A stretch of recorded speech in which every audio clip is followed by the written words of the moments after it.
At the dawn of the jet age in the late 1940s, the United States Air Force had a problem. Its pilots were losing control of their planes, resulting in a rash of fatal crashes. Initially, this was blamed on pilot error, since the aircraft themselves rarely malfunctioned. However, further studies showed that pilot skill wasn't the problem. Instead, it was much more simple.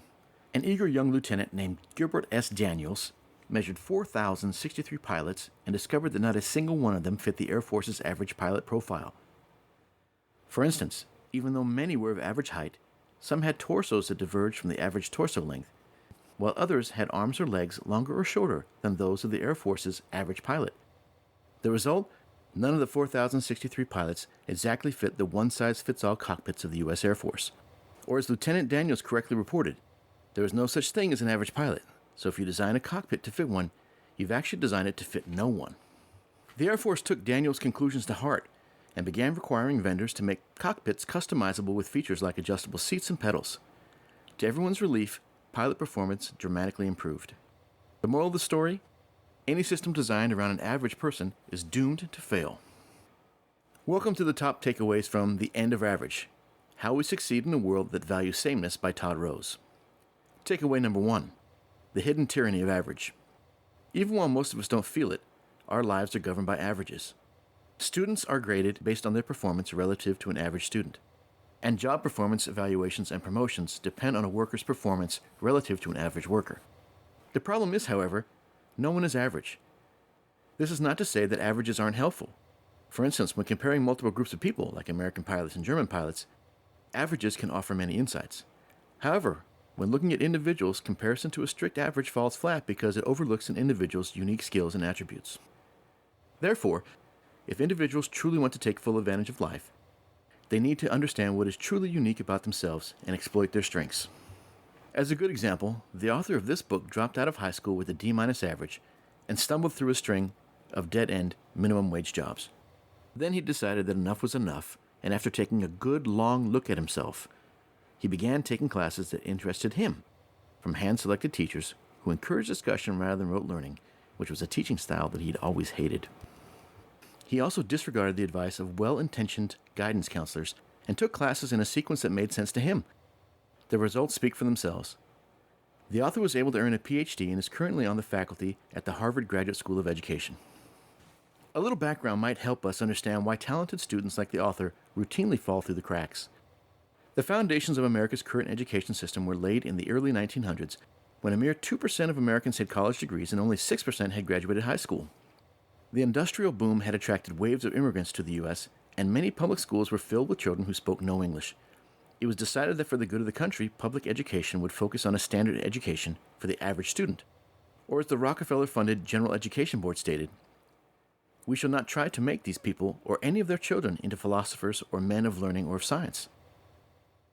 We will organize our children into little communities and teach them to do in a perfect way the things their fathers and mothers are doing in an imperfect way." In other words, our schools were designed and built with head bowed to the tyranny of average. Takeaway number 2. Understand that people are jagged. In 2003, Isaiah Thomas took over as president of the New York Knicks basketball team and rebuilt the franchise at mind-numbing expense using a one-dimensional hiring strategy. He only wanted scorers. After all, you win basketball games by scoring more points than the other team, right? The result was 6 straight losing seasons with abysmally low-scoring teams. Why? Because scorers aren't passers. They're also typically not defenders, rebounders, or even team players. Like basketball skills, human intelligence is also multidimensional and jagged. Nobody is smart in all areas. For example, individuals having the same overall IQ can differ greatly in areas like vocabulary, matrix reasoning, number memory, arithmetic, and encoding. Parents therefore need to consciously observe the strengths and weaknesses of their kids. This includes observing their personalities and talents, as well as how they prefer to learn. For example, some kids love rote learning, while others prefer a more Socratic method with lots of discussion. Some kids are visual learners who excel when problems are drawn out for them. And some kids love to keep and use detailed notes, which, by the way, is what Richard Branson still does today. Unfortunately, most teachers simply don't have the time to observe your kids as well as you can. So this time-consuming but incredibly valuable and rewarding job is yours. Good luck. Takeaway number 3. Context matters. What forms a personality? Is it nature? Is it how a person is nurtured? The answer is, it's both. This leads us to the context principle, which states, behavior is not determined by traits or the situation, but emerges out of the unique interaction between the two. Stated another way, your kids will exhibit different personalities in different environments. For example, some kids might be extroverted on the playground but introverted in math class, while others might be the exact opposite.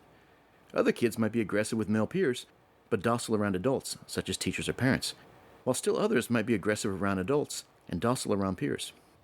The context principle applies to any personality traits, including honesty, loyalty, and kindness. Therefore, parents need to understand how different situations affect their children and proactively remove their children from environments, including social environments, in which their kids routinely act out or misbehave. So instead of simply asking, why are they acting that way? Parents need to ask, why are they acting that way in that context? Takeaway number 4. We all walk the road less traveled. The pathways principle states, there are many valid pathways to reach a desired outcome, but the particular pathway that is optimal for you depends on your own individuality. For example, some healthy children learn to crawl later than others, while some actually walk before they learn to crawl or simply skip crawling altogether. The point is, everyone who learns to walk does so in their own unique way. In the late 1970s and early 1980s, University of Chicago researcher Benjamin Bloom conducted experiments on students in which one group learned the traditional way with lectures during fixed periods in a classroom, while a second group was taught the same material and given the same amount of instruction time, though the instruction was provided by a tutor, thus allowing each student to proceed through the material at their own pace.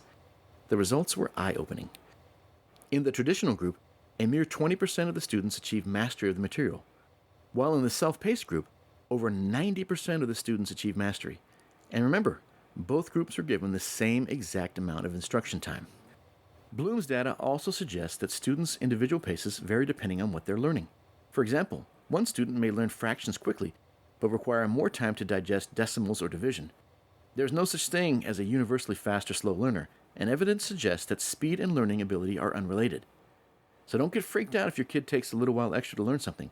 It's perfectly normal. The effectiveness of self-paced learning may be the most exciting thing revealed in this book. Unlike the 1970s and 80s, when Bloom was conducting his research, now many affordable technologies like the Khan Academy and massively open online courses offered by institutions like MIT and Harvard are available, allowing students to pursue the self-paced learning of almost any subject under the sun.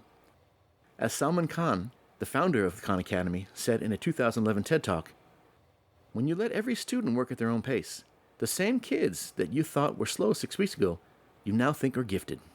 So how can all of this help you? First, rather than following the conventional pathways set out by schools and universities and counselors, help your kids to find and follow the pathway most optimal for them as they pursue their educational and career goals. Also help your kids choose teachers and tutors who teach in a way and style that agrees with your children's learning style.